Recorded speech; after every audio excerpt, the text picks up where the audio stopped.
Wabil khusus yang kita hormati bersama yaitu keluarga besar Sohibul Hajat, keluarga besar Sohibul Bed, yang dalam hal ini diwakili oleh Bapak Najib sekeluarga beserta Adinda Pepen yang sedang berbahagia. Mudah-mudahan kita doakan beliau selalu diberikan nikmat panjang umur. Amin. Nikmat sehat walafiat. Amin. Dan diberikan keberkahan dalam hidupnya. Amin ya robbal alamin. Para ustaz, para guru, wabil khusus yang kita hormati bersama yaitu guru kita Al-Ustaz Masbuk, yaitu para habaib juriyati Rasulullah SAW, yaitu guru saya di sini yaitu Al-Habib Alwi Arkab yang dari Keramat, dan Ustaz Hasan, dan para haji yaitu Haji Hasan, dan para ustaz-ustaz yang lainnya yang mohon maaf kami tidak sebutkan namanya satu persatu, namun hal itu tidak mengurangi rasa hormat dan takjub kami semuanya. Aparatur pemerintah, baik RT, ada RT dan ada nih. Bapak RW, ada nih, saudara saya Pak Irwansan. Mudah-mudahan kita doakan aparatur pemerintah kita dijadikan aparatur yang amanah. Amin ya rabbal alamin. Dan tidak lupa pula yaitu membawa acara teman waktu Mama Tepuk Senatif Perjuangan, yaitu Al-Ustaz Lama atau garis miring Al-Ustaz Rijal. Ustaz Rijal yang bikin mau mantap tuh ya. Doakan para asatid kita, para guru kita diberikan nikmat panjang umur. Amin. Sehingga beliau dapat mensiarkan agama Allah. Amin ya rabbal Alamin. Dan para adik-adikku yaitu anak yatim yang mudah-mudahan dirahmati Allah Subhanahu wa taala. Dan ibu-ibu, ada juga ibu-ibu di belakang tuh ya. Puji syukur kehadirat Allah Subhanahu wa taala. Selawat seiring salam tercurah kepada penghulu alam baginda Nabi besar Muhammad sallallahu alaihi wasallam, pada keluarganya, sahabatnya, dan mudah-mudahan kita yang hadir di sini masuk jajaran pengikut Nabi besar Muhammad sallallahu alaihi wasallam yang setia mengikuti ajarannya hatta yaumil qiyamah. Amin ya rabbal alamin. Tadi MC nyebut saya katanya jangan sembuh. Memang saya ini punya nama Akop ya, Ampura Kapunten ini, bukan kemauan saya. Kenapa disebut jaga sembuh? Mau tahu sejarahnya? Benar nggak? Nih, yang pertama saya tukang nyambungin para asatid, tukang nyambungin para guru, para ustaz yang tadi yang nggak kenal jadi kan kenal. Alhamdulillah. Yang kedua, kenapa disebut jaga sembuh? Karena kalau ceramah kadang-kadang nyambung, kadang-kadang kagak. Wah, itu berbeda kan? Lanjut. Sampai berapa? Sebentar deh, pagi. Yang kuat sampai pagi diam-diam di sini. Saya yang kuat. Nah, alhamdulillah.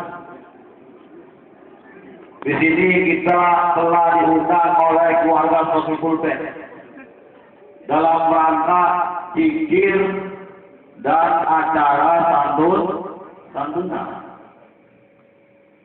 Nah, ada salah satu amalan yang ketika nanti barang siapa seseorang mengerjakannya, maka Allah akan memberikan pahala yang sangat luar biasa dan diberkakan kehidupannya. Mau tahu amalannya, ibu? Nih, amalan barang siapa amalan ini dilaksanakan 5 amalan. seseorang mengamalkannya, ini Allah akan memberikan pahala yang berlipat ganda sebesar gunung, bahkan diberikan keberkahan di dunia wal akhirah. Yang pertama yaitu min ahli sodako, orang yang gemar bersodako baik kecil maupun besar. Ini sodako. Ini alhamdulillah. Pada malam hari ini warga Saudul Bed mengundang anak yatim, yaitu untuk nyambonin anak yatim sodako. Banyak sekali keutamaan sodako itu, bapak-bapak. Jangan takut. Ketika kita punya harta disedekahkan akan habis, jangan takut. Marakosobalun min sodakotin. Harta yang disedekahkan tidak akan habis, bahkan akan bertambah. Nih, bapak-bapak, ibu-ibu punya duit seumpamanya 10.000-nya. Terus ada yang datang minta sumbangan, kira-kira dikasih pembantu. Ada, lihat itu. Punya duit di 10.000-nya. Ada yang orang minta sodako, diberikan apa? Kalau kita sudah yakin kepada Allah, walaupun itu uang tinggal 10.000-nya di tangan kita, di kantong kita, berikan. Yakin kita bahwa uang yang 10.000 ini akan datang lagi lebih daripada. Amin. Syariat kan kita kalau punya uang 10.000 kita berikan ke orang. Ada yang minta bantuan kan habis. Betul gitu. Tapi kita yakin kepada Allah, bahkan hakul yakin bahwa uang yang 10.000 itu yang kita berikan kepada orang yang membutuhkan, Allah akan gantikan. Insya Nah, tapi dalam masalah urusan sedekah, bapak-bapak, ibu-ibu nih, kalau mau sedekah saya kasih cara. Itu kalau kita keluar sedekah, jangan lupa yang mengucapkan Bismillah, jangan kasih ya, tapi dulu Bismillah. Dikhawatirkannya uang bapak-bapak, uang ibu-ibu di dompet banyak. Ada tepean, ada ucapan, ada 20.000, ada jemanan, ada goncengan, ada 2.000, ada 1.000. Iya. Kalau nggak baca Bismillah, takutnya duit di dalam dompet diperebut. Tahu berebut, bercemut gitu. Paham kali bahasa bercemut? Nah, begitu ada orang yang minta sedekah, assalamualaikum Bu, Pak, saya minta sumbangan. Nah, kalau nggak baca Bismillah, uang yang ada dompet kita ini pada perebut. Apa kata yang kepean? Waduh, jangan-jangan gua tadi yang gede yang dibeliin aplikasi amal. Tuh, kalau nggak baca Bismillah. Begitu ini nyawa, gua sapa, tenang aja lu masih kepean, ini gua yang kecilan. Gua mau warna biru, lu mau merah. Di tempat gelap juga terang, lu mau kelihatan, pakai nyawa korban tunggal nggak, kasih lampu nggak kelihatan. Tuh kata yang buat apa? Kata buat apa apa? Wah, giliran dua kali ini. Nyaut lagi lu perempuan, tenang aja lu mah. Buat apa? Nih, lu masih warna lu masih biru, gua nih udah buka, hijaunya di bawah recat. Tenang aja lu mah, masih bisa dapat beli beras 10 kilo. Bapak tahu diberi. Nah, begitu kata lu perempuan ngomong, cepanan nyaut. Apa kata cepanan? Nah. Lu mah masih bisa dipakai beli bensin 2 liter. Nih gua nih cepanan paling gua antar di Selaponi. Begitu cepanan ngomong gocengan nyambar ke lagi nyawa. Tenang aja lu mah cepanan masih dapat buat beli rokok Samsung sebungkus. Nih gua gocengan beli rokok Samsung sebungkus gak dapat. Begitu ini nyaut lagi 2.000, tenang aja gocengan. Lu mau masih bisa buat beli cabai di warung Manggule itu. Gua nih 2.000, nggak lain dah. Kata 2.000 udah jangan 2 ada nih mah 2.000. Aku paling kecil ini. Begitu kata 2.000 ngomong, ribuan yang macam kamu. Jangan tenang, 2 ribuan. Nih masih ada gua mau udah lecek. Udah sedikit nilainya. Tenang, jangan khawatir. Jadinya yang ribuan udah lecek gitu. Sorga 1000 berapa tuh sorga? Udah lecek lah. Tapi nggak jadi masalah. Yang penting nah, buat apa? Sodako banyak tapi kagak ikhlas. Makanya kadang-kadang itu ya ada panitia maulid, panitia pembangunan masjid, baik sekali musola datang ke orang kaya. Begitu kita sumbangan. Assalamualaikum Pak Haji, Assalamualaikum Pak, ini saya minta sumbangannya. Begitu dijawab, oh dia, udah saya bantu doanya aja. Jadi orang kaya kagak bantu. Orang kaya mah harusnya nyumbang pakai uang, jangan doain. Saya pernah itu kejadian pada diri saya. Ketika saya lagi membangun musola di kampung saya, datang ke orang kaya. Assalamualaikum, Pak Haji. Ada apa Ustaz? Ini mau ngampura. Saya lagi ada pembangunan musola di kampung saya. Kurang anu. Terus, ya minta bantuan lah sedikit ya. Waduh, kita bantu doanya, jalan-jalannya. Jangan bantu doa. Orang kaya bantu doa, bukannya pakai uang. Itu tadi orang kaya doanya kagak maju.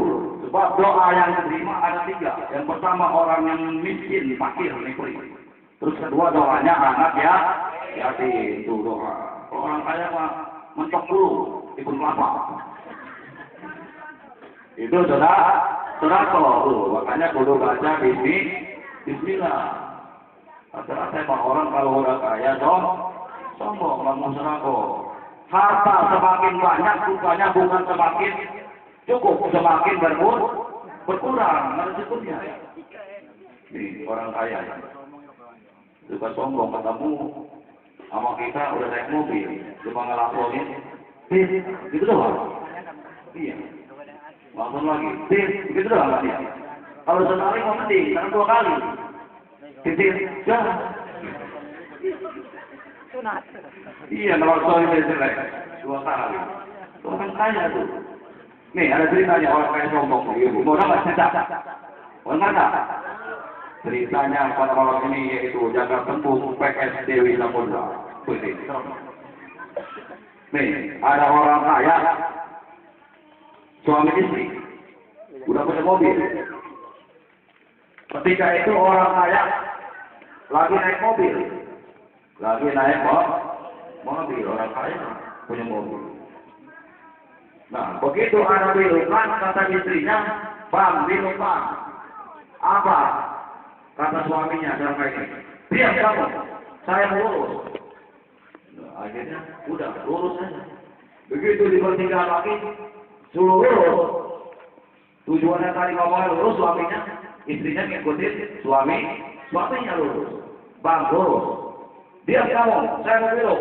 Yang mobil kamu apa saya? Dipetak sama itu, istrinya.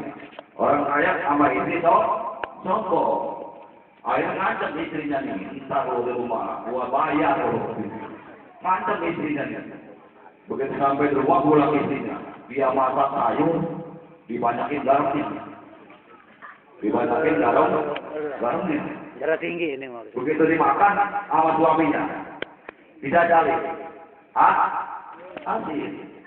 Nanya istrinya, malu. Dia sayur asin sama, terus dia jangan dibalas tuh. Iya. Dibuat begitu, udah tidak jali lagi. Asin apa ini? Malu, apa lu nggak salah ini sayur? Pas sayur asam tapi asin. Orang kawannya sekilo. Jawab lagi istrinya. Dia yang sayur apa saya? Tuh, pas enggak. Satu. Lanjut. Jangan tuntas. Nah, saya insya Allah ngampungin jam 10 aja kali ya. Bapak dan anak yatim kita, besok pada musuh ngantuk. Nah itu, jadi yang pertama saudara amalan yang paling utama ketika kita ini mendapatkan nilai tambah dari hadapan Allah Subhanahu wa taala, perbanyak sedekah, jangan takut miskin. Lalu yang kedua, apa amalan yang kedua?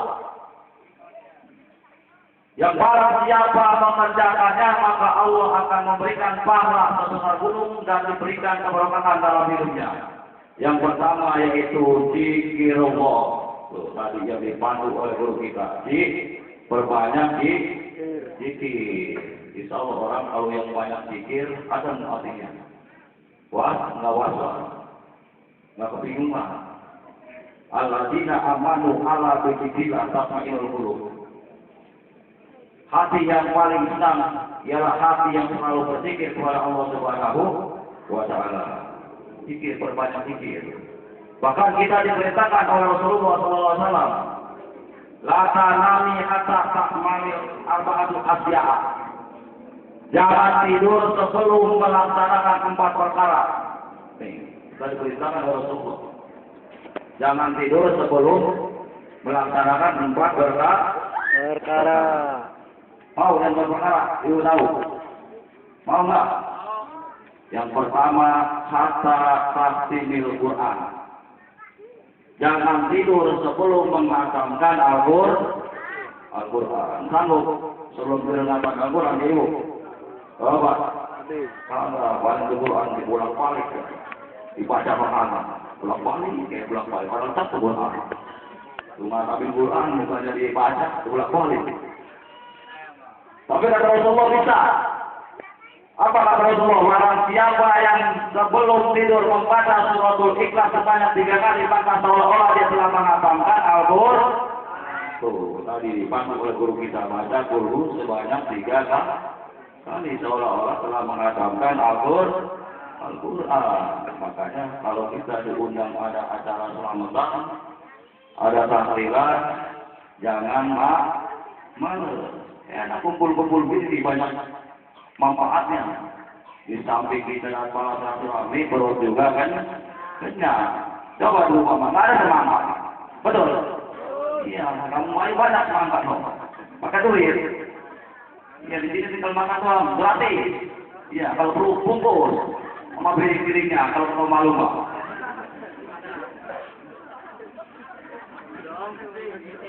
Ikhlas, berdoa ikhlas. Benda ikhlas benda. Ikhlas berdoa sudah kau harus habis ini. Makanya sudah kau yang dari sini harus dihabisi. Jangan disisai. Kalau perlu putar. Apa yang dirinya? Begitu besok saya PRT dirinya. Bang, emang nih selamatan di rumah Bang Ajin dapat hadiah ya? Hadiah apa lalu? Ini diri. Begitu ini pagi-pagi ya. Tentang rumah nyempi. Ada. Sangat enggak. Nih, jadi yang kedua yaitu perbanyak di zikir. Tadi kita diberitakan Rasulullah. Hatamkan Al-Quran. Baca dulu sebanyak 3 kali. Lalu yang kedua, wahata taj'alil ardiya ilan subhanahu wa ta'ala. Jangan tidur sebelum engkau memberikan bahagia kepada seluruh para nabi sampai yaumul kiamat. Aduh, berapa lagi yang terjadi? Iya, kita memberikan seluruh para nabi senang sampai yaumul kiamat. Kira-kira berat nggak? Berat ukur orang kita orang awal. Kecuali habaib duriat Rasulullah sallallahu alaihi wasallam. Tapi kata Rasulullah, bisa umatku. Barang siapa yang sebelum tidur membaca selawat kepada Nabi kita Muhammad sallallahu alaihi wasallam, seolah-olah telah mengembirakan dan membuat hati senang seluruh para nabi. Tuh, ada kata di fitnah tadi, ada baca selawat. Apalagi tadi itu pembacaan Maulid bin Subro yang dipandu oleh guru kita Habib Alwi. Makanya perbanyak baca selawat. Nih, kalau ingin berkah. Lanjut. Lalu yang ketiga, wahata taj'alil hijaban wa usrotan. Ini berapa lagunya yang terjadi? Jangan tidur sebelum engkau mengerjakan ibadah haji dan umroh. Ibadah haji dan umroh kan perlu naik kapal. Ongkosnya banyak. Kalau haji asal mobilnya banyak. Tinggal terbang doang. Saya boro-boro. Tapi kata Rasulullah bisa. Sebelum tidur engkau membaca kalimat tasbih subhanallah wa bihamdihi subhanallahil azim. Seolah-olah engkau telah melaksanakan ibadah haji dan umroh. Insya Allah. Tapi jangan bilang haji umroh, bapak ibu. Mentang-mentang saya ngomong di sini, pengen berapa haji dulu sampai ada tasbih. Subhanallah, alhamdulillah, wala ilaha illallah, Allahu akbar. Begitu baca itu pengen haji dari bapak. Iya, Pak, Bu, mana saya haji, jangan baca tasbih. Wah, coba stres. Lanjut. Itu ya, jadi dua amalan. Yang kedua yaitu zikrullah. Ya. Lalu amalan yang ketiga, yang barang siapa mengerjakannya, maka Allah akan memberikan pahala sebesar gunung dan diberikan keberkahan dalam hidupnya, yaitu as-sholatu ala waktiha. Sholat tepat waktu. Ini mah boro-boro mau sholat tepat waktu. Mendengar azannya udah enak aja. Ya, baru azan tuh, baru makan nggak ada. Itu ustaz di musola, di masjid, kalau musa itu aja. Tak ada yang datang. Tujuannya mau ngajak berjamaah. Azan asar kagak datang. Azan maghrib kagak datang. Azan isya kagak datang. Azan subuh kagak datang. Azan zuhur kagak datang. Sholat sendirian mulu. Besok begitu juga lagi. Mari datang. Akhirnya dia punya trik. Punya trik. Dia ada jam 12 malam. Begitu Ustaz yang ada jam 12 malam, kan pada datang. Ustaz, apa-apaan ada jam 12 malam? Udah gila kali ya? Udah stres kali ya? Coba Ustaz ada yang gila stres. Namanya Ustaz punya trik, punya ilmu dibalikin. Pak, yang stres yang gila saya apa Bapak? Saya ada jauh pada datang. Azan asar kagak datang. Azan maghrib kagak datang. Azan isya kagak datang. Azan subuh kagak datang. Azan jam 12 kapan datang? Yang gila saya apa? Begitu kan, kata Ustaz. Lah, lanjut nih. Nah itu jadi, yaitu sholat. Wasta'inu bis-sabri was-salat. Ketika kita ada permasalahan di dalam rumah tangga maupun di tempat kerjaan maupun mengalami krisis ekonomi, hadapilah sabar dan sholat. Ibu-ibu, sholat. Laki yang layak mulu sholat. Jangan pergi ke ahli nuju, tahu ahli nuju? Alias DUKN, duduk Jangan lari kali itu, suami keluar malam mulu, suami gila perempuan. Jangan kita pergi kali itu, sholat 2 rakaat. Takut-takutnya kalau pergi ke dukun begini ibu-ibu, dapat nasihatnya nggak bagus. Badukun, ini suami saya melayak malam mulu. Mana kalau pulang saya omelin mulu, itu ngomel sehari 3 kali. Kayak minum obat dokter. Apa kata badukun? Nanti di mana suamimu tidur, ambil pakaian dalamnya. Wah, udah nggak benar deh. Terus badukun, nanti nomor 9 dibahas. Terus dia cuci, buka, ambil airnya tarik. Terus tuangnya, kedua, kasih minum. Insya Allah suami kagak ngelayak petah. Ya iya petah, orang pingsan. Disedok ini yang banyak kutunya. Itu wajah itu bisobri wasolah hati dengan sholat. Lanjut. Ada ini? Bukan begitu, tentang berkat korporasi. Iya. Dari korporasi ini, buat jadilah masih enggak. Jangan banyak-banyak makan sayur godok, ibu. Tuh kemarin yang terang orang karena makan sayur godok mati. Benar enggak? Iya, orang makan di jalan-jalan kereta di dalam. Ada. Itu, sholat. Nih, anak muda nih. Mana anak muda? Diputusin cewek, pengen kawin, pengen nikah, jangan berangkat ke ahli tuh. Sholat. Nih, ahli hukum mah punya dalilnya, dia mah ada di Al-Quran, ada di Al-Hadis. Mau dalil ahli rujuk, dalil dukun. Apa dalilnya? Wajibul walam tara. Walaupun selidikul kata-kata.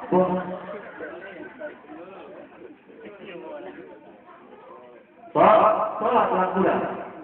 Pengen nikah, nggak punya duit. Sholat saja 2 rakaat di malam hari.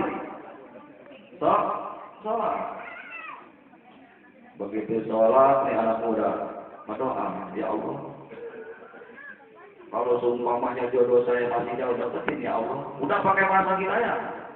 Atau begitu hanya? Ya Allah, kawin ya Allah. Udah pakai bahasa Indonesia ya, yang gampang mudah dicerna. Ya Allah, kawin, ya Allah kawin. Begitu pen. Tapi kalau lagi bangun rumah ibu doanya jangan jujur. Ini mentang-mentang doa pakai bahasa Indonesia lagi bangun rumah baru bikin fondasi doa, jujur doanya ya Allah. Saya baru bikin fondasi doa kurang pasir ya Allah. Emang Allah saya apa? Terus jujur. Sholat ya, begitu sholat ini dapat kenal-kenal malah pula. Dapatnya di Jena, di Bina, di Atur. Ketiga anak muda dapat ini. Bababnya sholat saja, makanya anak-anak sholat saja. Oh, kebingungan, dapat sekali 3, sholat lagi, sholat istihoroh. Di mana sholat istihoroh ini kita diceritakan itu meminta petunjuk kalau kita hati kita lagi galau, tahu galau, ya galau, tahu nggak galau, lagi bingungan. Sholat istihoroh. Begitu sholat istihoroh diperintahkan kita harus tidur walaupun sebentar. Dari situ nanti kita akan dapat petunjuk. Begitu selesai sholat yang harus tidur. Dia tidur mimpi dia. Mimpinya makan babon ayam. Ini suatu isyarat si anak muda ini harus berarti kawin dengan Tun yang kamu babon ayam. Ya kalau misalnya kawin macam ini nama dia Allah tahu dia anak muda itu kawin nggak bisa kerjaan nggak berat. Mendingan kalau kawin macam aku mau walaupun kemakan sebulan juga bisa ketemu. Begitulah. Lanjut. Itu. Yang ketiga adalah suatu amalan. Lanjut. Lalu yang selanjutnya suatu amalan yang Allah akan berikan pahalanya sebesar gunung dan diberikan keberkahan dalam hidupnya, yaitu yang ketiga 3/4 tadi. Berapa kira? Berbeda ya. Berapa kira? 240 dari waspa. Tadi itu sholat maghrib sama seluruh. Rupanya baru berapa? Orang masuk makan Allah kan?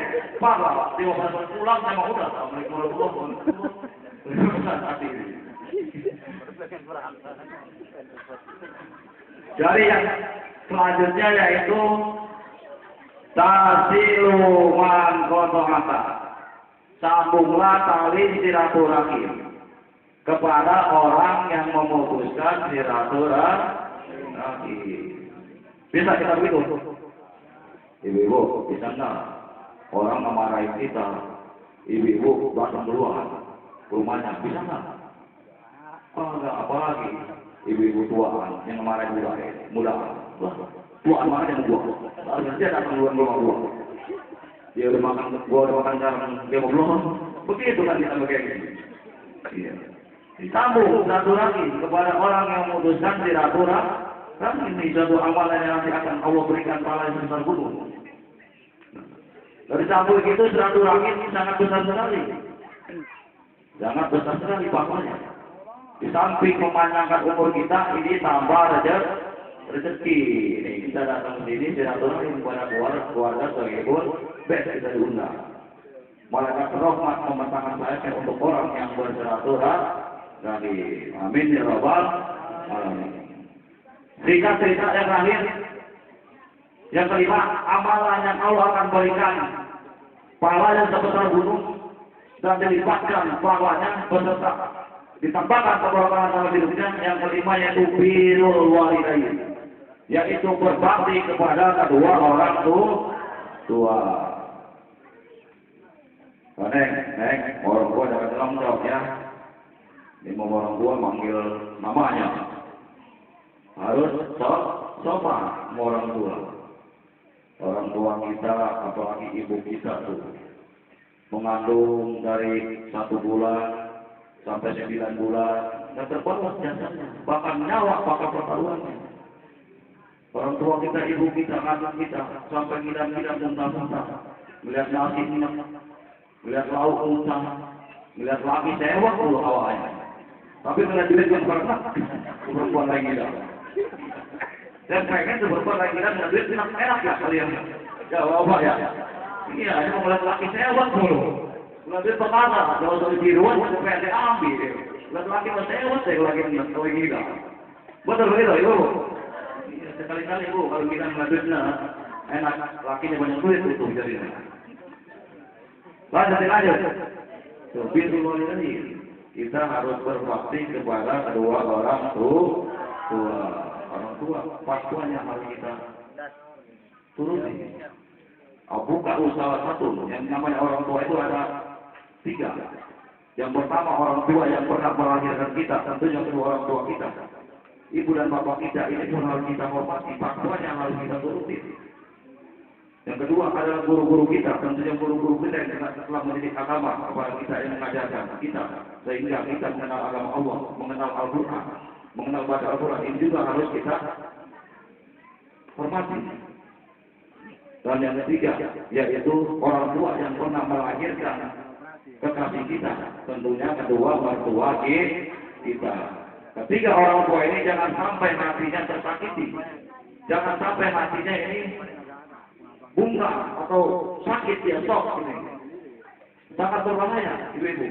Bapak, ketika kita punya orang tua, apalagi sampai lupa orang tua kita ini, sudah banyaklah kisah-kisah nyata.